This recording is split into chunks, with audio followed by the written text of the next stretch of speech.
नमस्कार, आप देख रहे हैं रेडियो आईबेक्स तराना 88.4 एफएम। मैं हूं आपके साथ सीमा रावत। आज हमारे साथ एक ऐसी खास शख्सियत मौजूद है जिनसे हम साहित्य के ऊपर बात करने वाले हैं। आज हम मौजूद हैं सिंहधार में, जहां हम हाथी पर्वत के सामने एक ऐसी शख्सियत से जुड़ेंगे जिनसे हम साहित्य के ऊपर बात करेंगे। जी हाँ, स्वागत करते हैं आज के इस कार्यक्रम में विनीता भट्ट जी का। तो विनीता मैम, आपका बहुत बहुत स्वागत है हमारे आज के इस पॉडकास्ट में। धन्यवाद। मैम, सबसे पहले तो मैं आपसे ये जानना चाहूंगी कि एक शिक्षक के तौर पे आपको क्या लगता है कि शिक्षा की जितनी ये प्रणाली है, कितना फर्क पड़ा है पहले से और अब के टाइम में? इसमें जो आप पूछ रहे हैं कि पहले के और आज की दौर में जो शिक्षा प्रणाली है वो काफी चेंज है। पहले क्या था और आज क्या था, वो जमीन और आसमान का अंतर है। जी जी। तो मैं अपनी ही बात करती हूँ। हमारे दौर में जो पढ़ाई थी वो क्या थी, हमने किस तरह से अपनी पढ़ाई की। जी जी, हमने जो हमारी किताबें रहती थी हम उनको रटते थे, है ना।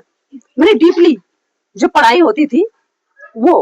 और आज की डेट में देखो, बच्चे किताबों से थोड़ा दूरी बनाए हुए हैं। हाँ, क्योंकि आज जो है डिजिटल का जो जमाना है, जो सोशल मीडिया का है, फोनों से, लैपटॉप से, उससे ज्यादा आकर्षित हो रहे पढ़ने में। जी तो काफी अंतर आ गया ना, बिल्कुल। बहुत अंतर आ गया है।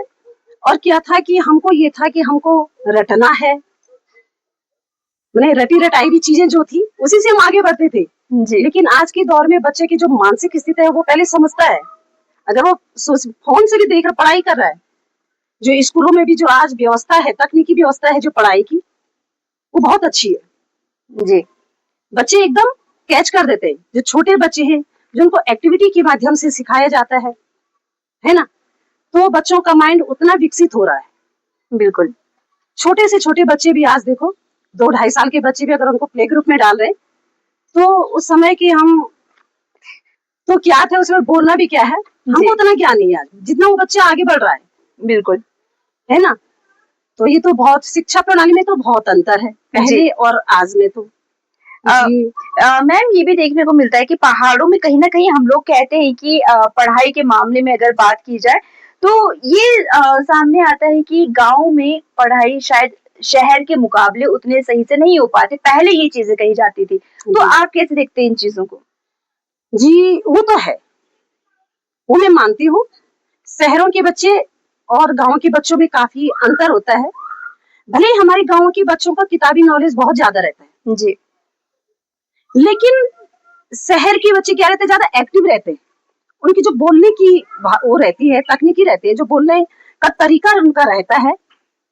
और हमारा बच्चा अगर फर्स्ट डिवीजन वाला भी है, और उन दोनों को अगर एक साथ खड़ा कर दिया जाए, शहर के बच्चे को और हमारे गांव के बच्चे को, तो हमारे गांव का बच्चा थोड़ा क्या होता है, झेप जाता है उसमें। जी, उसमें जो झेपपन आता है, संकोच हो जाता है वो बोलने में कि हम किस तरह से बोले।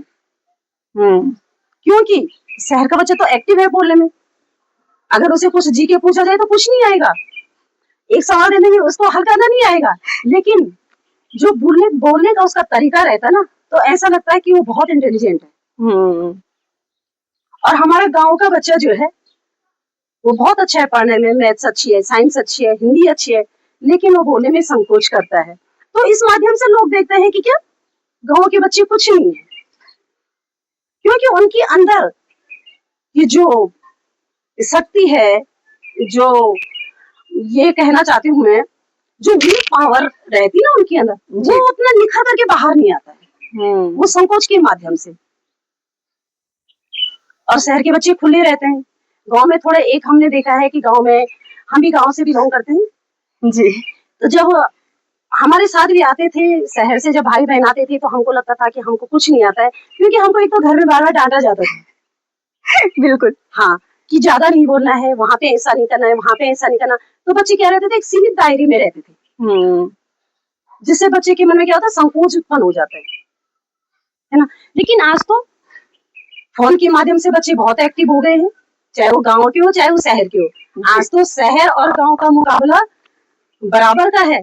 गांव के बच्चे आप देखो, ब्लॉगर हैं जो हमारी बहनें हैं, नए नए बच्चे हैं, तो शहर से कम है, गांव से ज्यादा है, इतने एक्टिव हो गए हैं बच्चे। मतलब है कहीं ना? ना कहीं ये फर्क लॉकडाउन के बाद ही लॉकडाउन, हाँ, देखने ये को मिल रहा है। लॉकडाउन की बात हुआ। पहले उतना नहीं था। जब से बच्चों के हाथ में फोन आया, है ना? और एक तरफ से तो अच्छा भी और एक तरफ से बहुत खतरनाक भी है। खतरनाक भी है जी, बच्चों के बिल्कुल। भविष्य को लेके बहुत खतरनाक है। बच्चे हो, बूढ़े हो, जवान हो, आजकल आप देख रहे होंगे हाँ बिल्कुल। कितने हादसे हो रहे हैं, है ना? चाहे वो महिलाएं हैं, कोई तो अच्छा काम कर रहे हैं अपना, लेकिन किसी किसी का भविष्य तो क्या हो जा रहा है, बर्बाद हो जा रहा है, घर बिल्कुल। बर्बाद हो जा रहे हैं। बहुत सारे तरीके, लाभ भी है तो हानि भी है उसमें। जी जी। तो लेकिन लॉकडाउन से, आपने जो कहा कि लॉकडाउन से काफी प्रोग्रेस देखने को मिला, मिल रही है गाँव में हाँ, भी। गाँव में भी। जी और ठीक है, बच्चे सोशल मीडिया पे आ रहे हैं, अपने अंदर की प्रतिभा को उजागर कर रहे हैं, जी बहुत अच्छी बात है उसमें। जी। जी मैम आप लिखती भी हैं, जी तो वो थोड़ा बताइए कि ये लिखने की जर्नी कैसे आपकी शुरू हुई? जी। मैं आपको सच बताऊं तो पहले तो मेरे को कोई इंटरेस्ट नहीं था लिखने में। जी। मेरी बहन, जो कजिन है, वो लिखते थे, तो मैं उनको बोलती थी कि क्या आप लिखते रहते हो और कुछ काम नहीं है आपको? मैंने इंटरेस्ट देखती थी, मैं जाती थी तो उनका लिखा रहता था जी, कोई माइंड नहीं करती। मैंने कहा यार इसी में सीमित रहो आप। तो सन 2021 लॉकडाउन लॉकडाउन का ही दौर था वो, तो मैं बद्रीनाथ में थी। अच्छा जी। तो हस्बैंड बद्रीनाथ में रहते हैं जी। तो मैं वहां बैठी थी, बच्चे तो सारे घूमने गए, मैं अकेले क्या करूं? तो मैं ऐसी ही बैठी हुई थी, तो एक एक अलग सी आवाज होता है ना, जिसमें कानों से गुजर के गई, एक अलग जो होता है एहसास, जो हृदय को जिसने छुआ मेरे। जी। कहते हैं ना, बद्रीनाथ से माँ सरस्वती का उद्गम माना में हुआ है। बिल्कुल बिल्कुल। तो मैं उसी को मानती हूँ कि जो माँ सरस्वती की जो वीणा की तरंग थी, मेरे कानों से गुजर के गई। तो उसी समय मेरे को लगा, मैं बैठी हुई थी, तो जो चोटियां दिखती हैं बहुत प्यारी, नीचे से नदी बह रही है अलकनंदा जी, वो पेड़, वहां से तुलसी की खुशबू। तो मेरे को लगा कि वाकई में जैसे कि वो चोटियां मेरे से बातें कर रही हैं। चारों तरफ वो फूल खिले हुए थे जी, सफेद कलर की बर्फ, है ना? बर्फ के ही तरीके से वहां पे रंग के फूल खिलते हैं जैसे बर्फ है। तो मैंने कहा ये सब तो जैसे चारों तरफ से मेरे साथ बातें कर रहे हो। उस समय में तो बच्चों की याद आई कि कहाँ क्या है। तो ऐसा लग रहा है कि ये चोटी भी मुझसे बात कर रही है, ये पेड़ पौधे भी मुझसे बातें कर रहे हैं, ये फूल भी बातें कर रहे हैं। वहां पे एक चिड़िया भी आ गई, वो अपनी चींची, मैंने कहा ये भी बात कर रही है। तो मैंने कहा वाह, तो प्रकृति, मैंने कहा ये तो सबसे अच्छी दोस्त है, इस समय तो मुझे किसी की जरूरत नहीं है। तो मेरे मन में जो विचार आया, मैंने कलम उठाई और वहां पे एक रफ कागज था, वहां पे कॉपी, मेरे हस्बैंड की जो डायरी थी उसी के अंदर कागज था, मैंने लिखना शुरू कर दिया। जी जी। तो सबसे पहली कविता थी मेरी कि प्रकृति हमारी दोस्त। तो मैंने वही टॉपिक लिखा कि प्रकृति हमारी दोस्त है। तो मैं वहीं से जो लिखने का दौर मैंने शुरू किया, तो मेरे को लगा कि हाँ, जो मन में मेरी भावना है, मैं क्यों ना उन बातों को लिखूं, क्यों ना उन चीजों को लिखूं। तो मैंने देखा तो बस प्रकृति हमारी दोस्त है, तो मैं उसमें अपनी जो अंतर मन में जो भावना आई, मैंने वो लिखते गई। मैम अभी अगर आपने जैसे बताया कि जब हम किसी चीज को सोचना शुरू करते, कहते हैं ना कि कोई कोई पत्थर में भगवान को देख लेता है, कोई भगवान भी पत्थर को ही देखता है। वैसे ही एक ये चीज है कि भाई अचानक वो थॉट आया, फिर हर चीज आपको ऐसा लगे कि बात करने लगी है। तो अगर आपके पास में भी वो कविता हो तो क्या आप हमारे श्रोताओं को सुना सकते हैं? जी। तो मेरी पहली कविता थी, उसमें जो विचार आए, तो न तो कोई तुकबंदी थी, न तो कोई लयबद्ध था जी। तो ये सोच लो, जो मन में जो भावनाएं आती ना, वही मैंने उसमें उकेर दी जी। वो अक्षरों की जो माला थी वो बना दी। तो उसमें यही था कि कभी आपने प्रकृति को अपना दोस्त समझा? कभी आपने प्रकृति को अपना दोस्त समझा या माना? जरा उससे अपना दोस्त बना करके तो देखो, है ना? वो कितनी प्यारी है, कितनी सुंदर है, कितनी भोली है और कितनी सहनशील है, कितनी मीठी है। वो हमसे कितनी अच्छी बातें करती है। मैंने जो भावना, मेरे को ये लगा कि वो चारों तरफ से मेरे साथ बातें करी कि ये तो अकेले, अपने को अकेला मत समझ, यहाँ पे हम भी हैं, हमारे साथ बातें कर जी जी। 6 ऋतुएं साथ लेके आती है। वो तो ऋतु परिवर्तन, वो तो अपना रूप बदलती रहती है जी, है ना मैम? तो 6 ऋतुएं साथ लेके आती है और सबके मन को भाती है। उसे कभी अपना दोस्त बना करके तो देखो। एकांत में बैठकर कभी उससे बातें करो, हम्म, वो कभी मंद मंद शीतल पवन बनकर आती है, तो कभी हवाओं की झरोकी बनकर, तो कभी आंधी बनकर। अभी भी जो आ रही है मंद मंद हवा, हाँ जी, तो कभी आंधी बनकर, और कभी नदियों की कल कल धुन से, और कभी झरनों की झंझनाहट से, और कभी पवन की सन सन ध्वनि से वो हमें संगीत सुनाती है ना? जी, वो अपने हर तरीके से हमको बताती है कि मैं आपके साथ हूँ। नदी की आवाज सुनेंगे तो कल कल कल से जी, वो संगीत गाती भी, पवन कभी सनसन ध्वनि से, कभी वो गाल को छूती भी जाती है, स्पर्श करती भी जाती है। तो जो इसके रूप रंग है वो हर तरीके से हमको रिझाती है, लेकिन थोड़ा कमी अगर हम उसको समझें, हमारे एकांतपन को वो दूर करती है। हम्म, अगर हम अकेले बैठे हैं तो हम अकेले नहीं हैं, प्रकृति हमारे साथ है। प्रकृति हमारे साथ है, ये सच है। कभी उसे अपना दोस्त बना करके तो देखो, शांत मन से उसे निहारो, सब कुछ छोड़ दो, झमेले छोड़ दो इधर उधर की, और शांत एकांत मन से उसको देखो, निहारो। सारे गम सारे दुख तुम भूल जाओगे। सारी सीख हमें सिखाती है। जिंदगी की जितनी भी सीख है मनुष्य प्रकृति से सीखता है। जी, जी, दुख दर्द को झेलना सीखो, कभी सूरज की तेज गर्मी तो कभी चंद्रमा की शीतलता। जीवन यही तो है। जब दुखों का पहाड़ टूटता है तो ऐसा लगता है कि तेज धूप, सूर्य की तेज गर्मी है, वो हमको जला रही है, अंदर से भी और बाहर से भी। और कभी चंद्रमा की शीतलता, जब सुखी है तो ऐसा लगता है कि चंद्रमा की शीतलता है चांदनी रात में। तो कभी मेघों का तेज बरसना तो कभी बिजली का कड़कना। जिंदगी की यही तो उतार चढ़ाव है, बिल्कुल, है कि नहीं? और फिर प्रकृति की नई चेतना, कभी यही और मनुष्य का जीवन है, कभी प्रकृति को अपना दोस्त बना करके दे देखो। तो मनुष्य का जीवन यही है। जी, जो मनुष्य के जीवन में जितनी भी उथल पुथल होती है वो सारा प्रकृति से है, प्रकृति के साथ भी तो होता है। बिल्कुल, मेघों, अभी हम देखेंगे बारिश आनी है, चाहिए बारिश चाहिए हमको, तो हम कहेंगे प्रभु बारिश हो, लेकिन जब बिजली कड़कती है तो डर लगती है ना? उसी प्रकार मनुष्य के जीवन में जब दुखों का पहाड़ टूटता है, थोड़ा बहुत दुख तो वो सहन कर लेता है, लेकिन प्रकृति सिखाती है, मेरे साथ भी तो होता है, मैं भी तो सूरज की तेज धूप तो सहती हूँ, फिर चंद्रमा की शीतलता को। जी, जी, कभी मेघों का बरसना, कभी जब मेघ बरसते हैं तो खुश हो जाती हूँ, जब बिजली कड़कती है, बड़े बड़े उल्काखंड पिंड जो गिरते हैं, जो मुझ में बहुत खाई कर देते हैं, गड्ढा कर देते हैं, वो दुखी तो है। जी, तो यही मनुष्य का जीवन भी है। तो बिल्कुल, यही जो भावना है, तो बद्रीनाथ की भूमि से मेरे हृदय में आई और मैंने उसे अपने कलम से पिरोया। मतलब एक चीज देखने वाली है, सोचने वाली है ना कि पहले जो खुद कहती थी कि लिखना नहीं है या ये टाइम वेस्ट वाली जो हाँ चीज जी, है, हाँ जी, वो खुद कभी प्रकृति ने उसको ये एहसास दिला दिया कि भाई तुम गलत सोच रहे हो, हाँ जी, असली जीवन ये है। असली और जीवन ये वो चीज है, ये वो एहसास होता है कि जब हम उसे उतारना शुरू करते हैं ना, कहते हैं एक मिथ ये बना हुआ है कि जी। कविता जो है वो तुकबंदी ही कविता कहलाती है, जी, जी, जबकि कविता के अलग अलग पैरामीटर्स है। जी, जी, बिना तुकबंदी वाली भी कविता होती कविता होती है, एक एक शब्द वाली भी कविता होती है, भाव होने चाहिए, भाव होने चाहिए। भाव होने अब चाहिए। कविता मैटर इसी चीज से करती है कि आपने लिखी किस भाव से। जी, जी, जी, मैं एक सवाल ये भी आता है, मैं खुद भी लिखती हूँ, जी, तो ये सवाल करना बनता भी है कि कई बार क्या होता है कि हम समाज में ना कई तरह की चीजें देखते हैं, जी, जी, और उन चीजों पे हमारा गुस्सा तो होता है जी, और वो निकल नहीं पाता है। जी, तो कभी कुछ ऐसा हुआ है कि कुछ चीज आपने देखी हो कि यार ये ऐसा क्यों हो रहा है, उसके ऊपर जो है आपने लिखा हो? जी, ये भी मैंने लिखा है अपनी कविता में।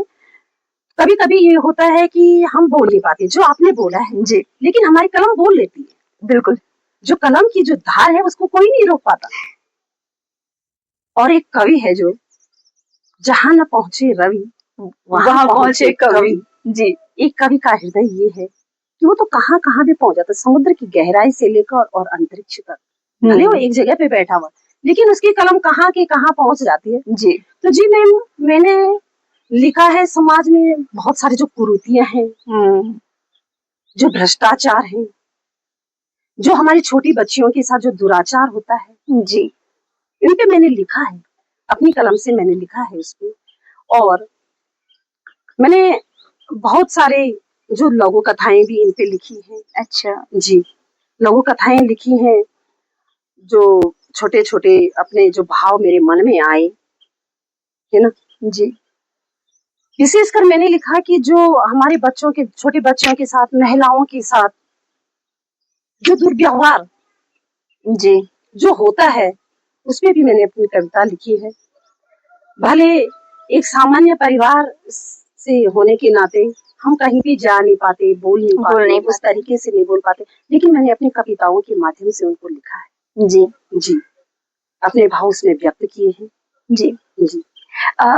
मैम, एक और सवाल मेरा यहाँ पर है कि पहले ना लोग साहित्य जो हिंदी साहित्य है वो बहुत बड़ा है, और जितना हम हिंदी साहित्य में घुसते चले जाते हैं तो हमें नई नई चीजें जो है पता चलती हैं। जी। लेकिन अभी के जो समय है तो लोग लिखते तो हैं, लेकिन उन्हें ये नहीं पता कि इसमें फ्यूचर भी है। क्या वो हिंदी साहित्य में और अंदर घुसकर उसमें भविष्य बना सकते हैं, या क्या कुछ उनको नई चीजें मिल सकती है? तो आपको क्या लगता है कि हिंदी साहित्य में भविष्य कैसा है? मैम, अब मैं आपको बताऊंगी, साहित्य कोई भी हो जी। हिंदी साहित्य हो, अंग्रेजी साहित्य हो, जी। संस्कृत साहित्य हो, साहित्य का अपना एक बहुत बड़ा दायरा है। जी। कोई सूक्ष्म चीज नहीं है कि बस एक लाइन है, क्रॉस लिमिट, इतने तक आगे जाओ या इसके अंदर ही रहो। जी। तो साहित्य तो एक बहुत बड़ा विषय है, जिसमें बहुत सारी चीजें निहित हैं। तो आपने पूछा कि क्या भविष्य, बच्चों का भविष्य है आज की डेट में, या जी। साहित्य में कुछ है? तो मैम, है। साहित्य जो है हमारी संस्कृति को, हमारी भाषा को उजागर करता है। जी। इससे पहले भी जो साहित्य हम पढ़ते थे, साहित्य से ही तो हमें अपना इतिहास पता चला। अगर हम साहित्य नहीं पढ़ते तो हमें अपना इतिहास पता था? नहीं था। आगे जो बच्चे हैं, तो जब हम आज का इतिहास उसमें लिखेंगे, तभी तो बच्चों को पता चलेगा कि आज का इतिहास क्या है। बिल्कुल, है ना मैम। तो बच्चों के लिए बहुत जरूरी है साहित्य पढ़ना, भविष्य है उसमें, अगर सही तरीके से वो साहित्य लिखे। जी। अब आज के लिए जो अध सुनी, अध कही बातें रहती हैं, जो आधा प्रेम रहता है, अगर उसको लिखेंगे तो उसमें कोई भविष्य नहीं है। बच्चे को गहराई तक जाना पड़ेगा, इतिहास तक जाना पड़ेगा, उसकी गहनता तक जाना पड़ेगा। एक लेखक का जो दृष्टिकोण है, उसको ये देखना है कि विषय क्या है, उसकी पहचान क्या है, उस पर कौन सी टिप्पणी होनी चाहिए, किस प्रकार का हमको लेखन लिखना है, जिसे जो पढ़ने वाला जो बच्चा है उसे जागरूक हो, उसके मन में एक प्रश्न उठे, ललक जागे साहित्य पढ़ने की। बिल्कुल, है ना। और साहित्य से ही, जहां आपने सुना होगा, जहां वो भूमि बंजर लगती है, जहां पर कवि और कविताएं नहीं है, वो देश मुर्दा लगता है जहां पर साहित्य नहीं। बहुत बड़ी बात कही है मैम आपने ये, और ये वाकई में रहा भी है। अगर हम अपना इतिहास उठा के पढ़ते हैं तो आजादी की बात हो या फिर हमारे सनातन की बात हो, कवियों ने एक बहुत बड़ी भूमिका निभाई है हमेशा ही। जी मैम। लेकिन क्या आपको लगता है एक लेखक के तौर पे आजकल एक होड़ मच गई है, जैसे हम कहते हैं ना कि पत्रकारों में भी कुछ ऐसे हैं जो सोशल मीडिया वाले पत्रकार हैं, वैसे ही कुछ लेखक ऐसे भी हैं जो सिर्फ सोशल मीडिया तक सीमित है, और वो लिखने की इतनी जल्दबाजी कर देते हैं या लिखने की इतनी होड़ होती है कि वो कुछ भी, किसी भी विषय पर कुछ भी लिख देते हैं। तो ऐसे लेखकों के बारे में आप क्या कहना चाहेंगे? जिनमें ऐसे लेखकों के बारे में तो मैं कहना चाहूंगी कि ये तो केवल उनका ये है कि अब सोशल मीडिया का क्या है, आज हमने अपनी कविता डाल दी है, उसमें थोड़ा वाहवाही बटोर दी है जी। और क्या है, उसमें वो इतिहास के पन्नों पे नहीं छपेंगे। क्यों? क्योंकि उनके लेख में वो चीज नहीं है, उनको पढ़ने में भी बच्चे इंटरेस्ट नहीं करेंगे। जी। नहीं, वाकई में नहीं करते, हम खुद नहीं करते। हमको खुद जो अपनी कविताएं हैं उनमें अगर कोई गहनता न दिखे तो हम उसको साइड कर देते हैं। तो जो आजकल तो आपने ठीक कहा कि होड़ मची हुई है लेखकों की। जी।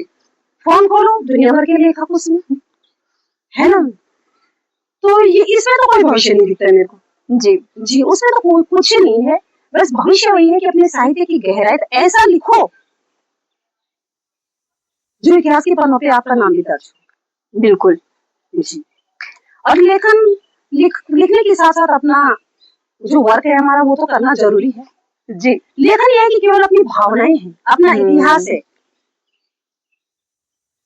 जो स्थिति जो परिस्थिति हम वर्तमान में देख रहे हैं उसको लिख दिया। जी। जी, तो उस चीज को हमने अगर लिख दिया तो हो सके भविष्य में आने वाले बच्चे उसको देखें कि हाँ इन्होंने ये चीज लिखी है, इसको हम पढ़े। लेकिन आज की डेट में जो दुनिया भर के पत्रकार, आपने कहा दुनिया भर के लेखक है, उनका भी कुछ औचित्य भी नहीं लगता है क्योंकि दुनिया भर के हो रखे हैं। बिल्कुल बिल्कुल। उनमें कुछ वही नहीं है कि इसमें भाव क्या है, इसमें रस क्या है, बस लिख दिया तो लिख दिया, बस लिख रहे हैं, अभी लिखा और दूसरे दिन अपनी किताब को छाप दे रहे, ये भी है ना। जी। लिख दिया और किताब छप गई, अरे भाई ये क्या है। तो मेरे को तो नहीं लगता है कि आज जितने उभर रहे हैं इतने उतने भी सक्षम नहीं होते। बिल्कुल। जी, जी। लिखने से पहले ये देखना जरूरी है कि भाव क्या है, परिस्थिति क्या है, बस मैं यही देखती हूँ। बिल्कुल। एक लेखक के लेख में भाव देखो। बिल्कुल, वरना वो तो उसी चीज की तरह हो जाता है कि जैसे आजकल के गीत होते हैं आए और गए, वैसे कविताओं का भी होता है। देखो मैम, ये आपने बहुत बड़ी बात बोली, जो आजकल के गीत हैं जी, उनमें कोई भाव नहीं। बिल्कुल। जो हमारे पुराने कवि थे और पुरानी जो फिल्में हैं, जो उनकी कविताएं हैं जी, वो क्या कहते गीत बन चुके हैं। क्योंकि उनमें वो चीज थी, उनमें वो भाव थे, उनमें वो गहनता थी। कहा जाता है कि जो पहले जो कवि रहते थे, कवि सम्मेलन किया उन्होंने, कवि सम्मेलन तो किया और शाम को क्या होता था, वो गीत बन जाते थे, उनको गीतों में पिरो देते थे, तो कविताएं वो है। जी, अब आप देखेंगे हमारे जो नरेंद्र सिंह नेगी जी के गीत हैं, उनमें देखो कितनी गहनता है। बिल्कुल, वो कविताएं भी लगती हैं और गीत भी लगते हैं। पुरानी फिल्मों को देखो, उनके गानों को देखो, तो कितनी गहनता है उनमें। उनका अर्थ देखो कितना अच्छा है, उनके भाव एक एक शब्द, एक एक अक्षर के भाव पता चल जाते हैं। लेकिन आज के जो गीत हैं, आजकल की जो कविताएं हैं, उनमें वो चीज नहीं है, उनमें भाव मिलता ही नहीं है, देखने को मिलता ही नहीं है। बिल्कुल। आज भी जो है कि हमारे जो कबीरदास हैं, उन्होंने जो अपने दोहे लिखे, उन्होंने भी जाति पाति धर्म ऊंच नीच सब पे लिखा, क्योंकि कवि की लेखनी तो स्वतंत्र है जी, कुछ भी लिख सकते हैं। तो आज भी वो जीवंत है जी, है कि नहीं, जीवित है वो। रहीमदास की दोहे देखो,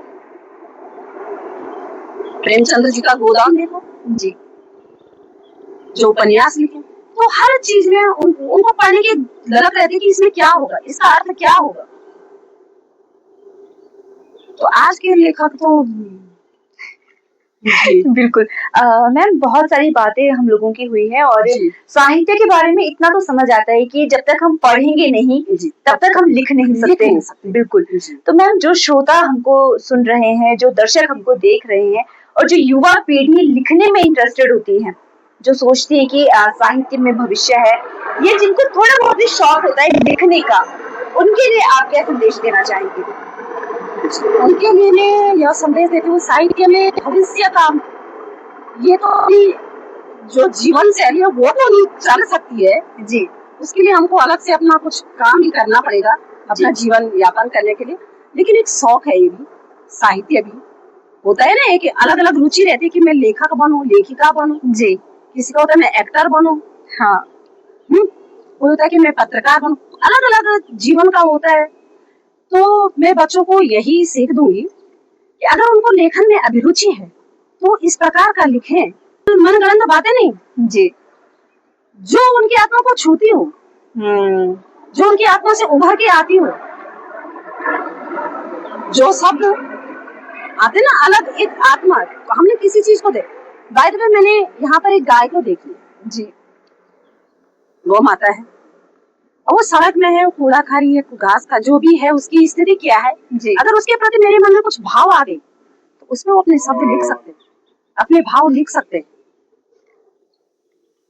है ना मैम। जी। ये नहीं है कि हमने बस किसी ने वहां से कहा, किसी ने वहां से टेप की, किसी की कविता से टेप की, किसी की कविता। आजकल के लेखक कर रहे थोड़ा यहाँ से थोड़ा दो यहाँ लाइन से। आपकी लेखनी से टेप दिया, 2 लाइन मेरी लेखनी और वो कविता बन गई, लेकिन वो नहीं। जी। आजकल के बच्चों को मैं यही सीख देती हूँ कि अगर उनको लिखना है तो पहले साहित्य को पढ़े, अपना इतिहास पढ़े, अपनी वर्तमान स्थिति को देखें, अपने इधर उधर के वातावरण को देखें, जी। समाज को देखें और उस प्रकार के भावों को लिखें जी। ताकि आने वाली पीढ़ी उन किताबों को पढ़े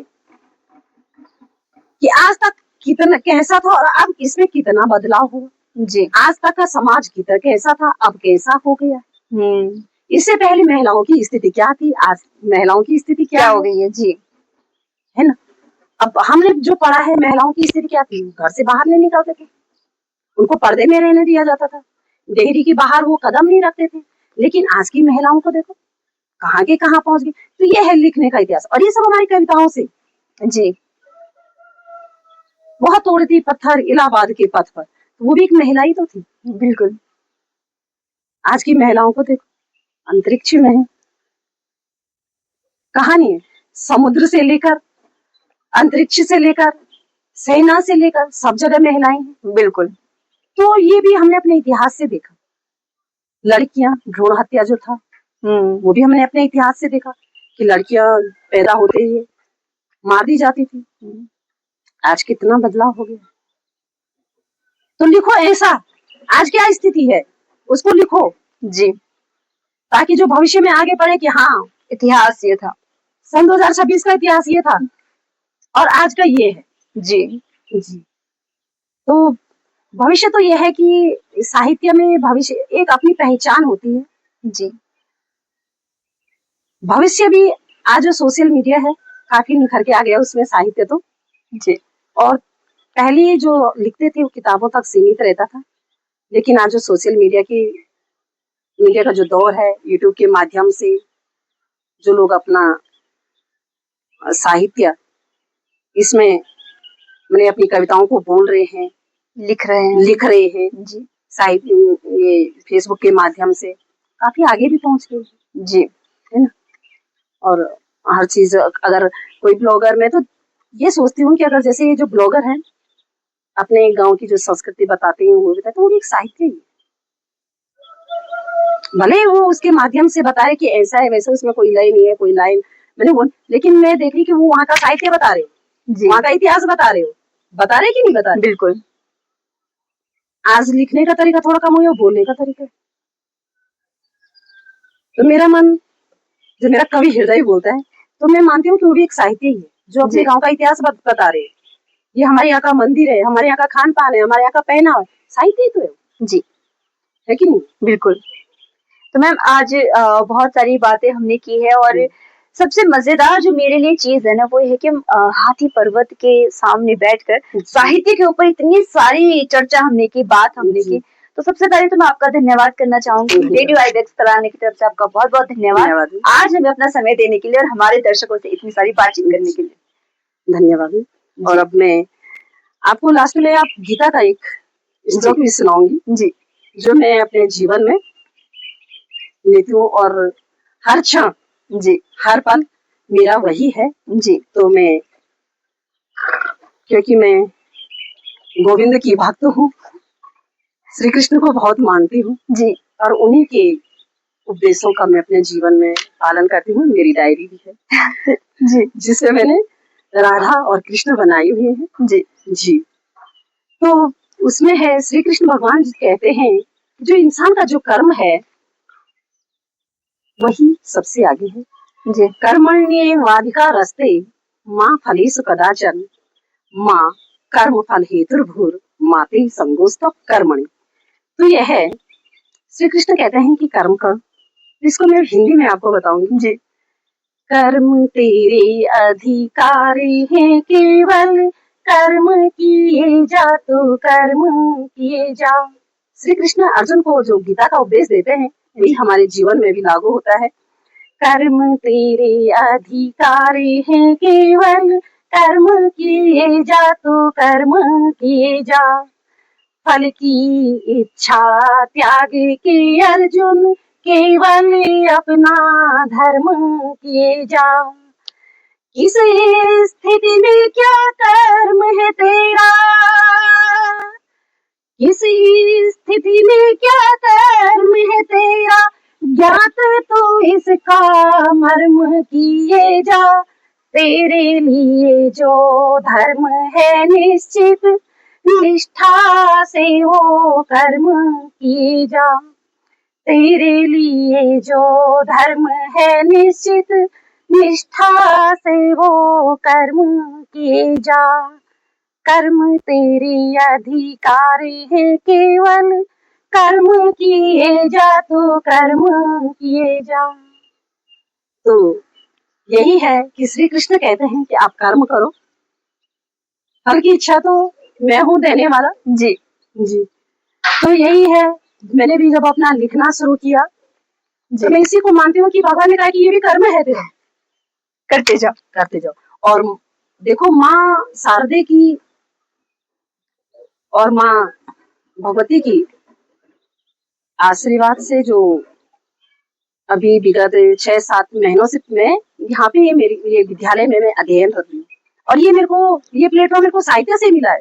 जी क्योंकि जिन्होंने मुझे देखा हो कि ये लिखते हैं और ये हिंदी के अच्छा वक्ता है, या अब मेरे को तो पता नहीं मैं क्या हूँ, लेकिन जिनकी नजरों में थी जी तो मुझे यहाँ पे शंकराचार्य माधवाश्रम जो स्कूल हमारी श्री शंकराचार्य स्वामी माधवाश्रम विद्या निकेतन, जी तो वहाँ पे मैं 9th और 10th के बच्चों को हिंदी और संस्कृत पढ़ाती हूँ। जी जी क्योंकि अब आप देखो ये साहित्य से ही तो मिला मुझे। बिल्कुल 40-45 साल के बाद मैं स्कूल में पढ़ा रही हूँ, स्कूल छोड़ने के बाद। अब देखो जी तो ये मुझे साहित्य की बहुत बड़ी देन है। साहित्य से मुझे बहुत कुछ मिला जब मैंने पढ़ना सीखा। तो इसमें मैं देखती हूँ कि ये श्री कृष्ण का उपदेश था, कर्म कर तभी फल की इच्छा फल मिलेगी। मैं अपने आप दूंगा। तो फल मिल गया मुझे। जी जी और मैं मुझे ऐसा नहीं है कि हाँ ज्यादा मिली या इतनी तनख्वाह, इससे मुझे कोई नहीं था। मुझे एक ये था कि मुझे अपना कर्म करना है। कर्म करना है। और मुझे जो इच्छा थी कि मैं बच्चों के बीच रह के उसको उनको पढ़ाऊं, बहुत शौक था। जी ये मुझे श्री कृष्ण ने दिया। जी जी जो मेरे कर्म का फल था। लगी रहती थी, रात में भी उठा सोई रहती थी, पेन निकाली, कुछ भाव आते थे, लिखना शुरू कर दिया, एक शब्द लिखा। तो होता है परिवार में, अरे लिख रही है, नहीं यही लिखना मेरा जीवन है। जी तो इसी से मुझे आज जो फल मिला, जी मैं बहुत बड़ा वरदान वासुदेव का मानती हूँ अपने ऊपर इसमें, और माँ शारदे का। बिल्कुल मैम। जी मैम। और ये वाकई में सार्थक है कि जो जी। कर्म करते रहो फल तो देने वाला ऊपर है। जी तो मैम बहुत बहुत धन्यवाद आपका आज के इस पॉडकास्ट में आने के लिए। जी धन्यवाद। जी